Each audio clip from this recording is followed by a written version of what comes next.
साथियों, हमने पिछले वीडियो में क्रिमिनल केसेस में न्यायालय द्वारा जारी समन के बारे में बात की थी। आज इस वीडियो के जरिए हम क्रिमिनल केसेस में न्यायालय द्वारा जारी गिरफ्तारी के वारंट बाबत बात करेंगे। कभी कभी ऐसा होता है कि अचानक एक पुलिस अधिकारी आपके पास आता है और आपको कहता है कि उसके पास न्यायालय द्वारा जारी आपके नाम का गिरफ्तारी वारंट है। सुनते ही एक घबराहट सी होती है, क्योंकि हमें इसके बारे में पूरी जानकारी नहीं होती है। साथियों, किसी क्रिमिनल केस में जब न्यायालय आपको अपने सामने उपस्थित करना चाहता है तो एक आदेश जारी करता है। पिछली बार समन वाले वीडियो में हमने बात की थी कि न्यायालय एक समन जारी करता है और उस समन की आप पर प्रॉपर तामील हो जाती है। उसके बावजूद आप न्यायालय में उपस्थित नहीं होते हैं तो हो सकता है कि न्यायालय आपके नाम का गिरफ्तारी का वारंट जारी कर दे। अन्य परिस्थितियां भी हो सकती है जिसमें न्यायालय आपके नाम का गिरफ्तारी का वारंट जारी कर दे। तो जो पुलिस अधिकारी आपके नाम का गिरफ्तारी का वारंट लेकर आया है, उससे डरने और घबराने की जरूरत नहीं है। उसको पूरे मान और सम्मान के साथ बैठाइए। वह आपको उस गिरफ्तारी वारंट का सार समझाएगा।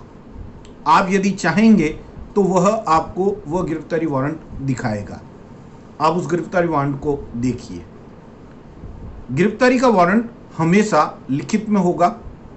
उस पर उसे जारी करने वाले न्यायाधीश के हस्ताक्षर होंगे और उस पर न्यायालय की सील लगी हुई होगी। उसमें आपका पूरा विवरण दर्ज होगा, मुकदमे का टाइटल दर्ज होगा, मुकदमे का नंबर दर्ज होगा, मुकदमे का प्रकार दर्ज होगा और अपराध का विवरण भी दर्ज होगा।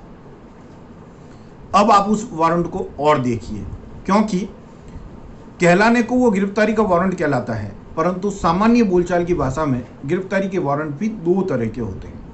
एक जमानती वारंट होता है, जिसे बोलचाल की भाषा में बेलेबल वारंट कहा जाता है।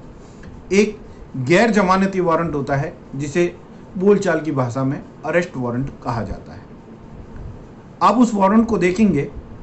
कई बार न्यायालय जब गिरफ्तारी का वारंट जारी करता है तो उस वारंट में ही लिखित में ये निर्देश दे देता है कि जिसके नाम का ये गिरफ्तारी का वारंट है वह इस वारंट में वर्णित दिनांक और समय पर न्यायालय में उपस्थित होने हेतु जमानत और बंद पत्र पेश कर दे तो उसे जमानत पर छोड़ दिया जाए। आप उस वारंट को गौर से देखेंगे। यदि उस वारंट में इस तरह के निर्देश दिए हुए हैं तो आप निश्चिंत हो जाइए, यह आपके लिए बेलेबल वारंट है। अर्थात आपको तुरंत अपने एक परिचित को बुलाकर उस पुलिस अधिकारी के समक्ष जमानत देनी है और बंद पत्र पेश करना है। वह जमानत और बंद पत्र का फॉर्म भी सामान्यतः उस पुलिस अधिकारी के पास उपलब्ध होगा और वह पुलिस अधिकारी वह जमानत और बंद पत्र लेकर चला जाएगा और उसे न्यायालय में पेश कर देगा और आपको उस वारंट में वर्णित दिनांक और समय पर न्यायालय में उपस्थित होना है, अपने अधिवक्ता की मदद से अपना पक्ष रखना है, अपनी जमानत करवानी है। यदि आपने उस जमानती वारंट की भी परवाह नहीं की तो हो सकता है कि न्यायालय आपके नाम का गिरफ्तारी वारंट जारी कर दे। उस वारंट में यदि इस तरह के निर्देश नहीं छपे हुए हैं तो आप मान करके चलिए कि यह सीधा सीधा अरेस्ट वारंट है और वो पुलिस अधिकारी आपको तुरंत गिरफ्तार करके ले जा सकता है। यदि पुलिस अधिकारी आपको गिरफ्तार करके ले जाता है तो उस समय भी आपके गिरफ्तारी के समय अनेक अधिकार हैं, जिनके बाबत हम अगले वीडियो में बात करेंगे। 24 घंटे के भीतर वह पुलिस अधिकारी आपको न्यायालय में पेश करेगा। वहाँ आप अपने अधिवक्ता की मदद से अपना पक्ष रखकर अपनी जमानत की सुविधा प्राप्त कर सकते हैं। लेकिन यदि उस वारंट में जमानत के संबंध में निर्देश नहीं है और वो सीधा सीधा आपका अरेस्ट वारंट है तो भी उस वारंट का निष्पादन जो है वह उस वारंट में वर्णित पेशी तारीख से पहले पुलिस अधिकारी को निष्पादित करना होता है। हिंदुस्तान की पुलिस बहुत दयालु और सहयोग प्रवृत्ति की है। आप उससे निवेदन कर सकते हैं कि आप आज या कल में ही न्यायालय से जमानत करवा लेंगे और आपको वह अवसर प्रदान करे। जरूरी नहीं है कि वो पुलिस अधिकारी आपको अवसर प्रदान करे, लेकिन वह आप पर भरोसा करे तो वह आपको यह अवसर प्रदान कर सकता है।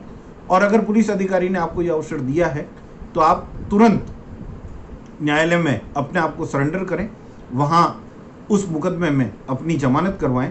और जैसे ही आप न्यायालय से अपनी जमानत करवाते हैं तो न्यायालय उस पुलिस अधिकारी के नाम एक आदेश पारित करता है कि इस व्यक्ति ने अपनी जमानत करवा ली है, इसलिए उसके नाम का जो गिरफ्तारी का वारंट जारी किया गया था उसकी तामील करवाने की ज़रूरत नहीं है और उसे अदम तामील लौटाया जाए।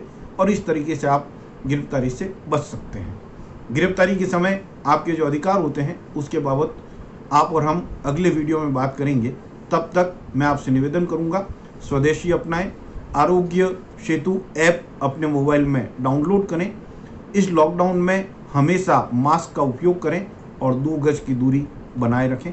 धन्यवाद। जय हिंद, जय भारत।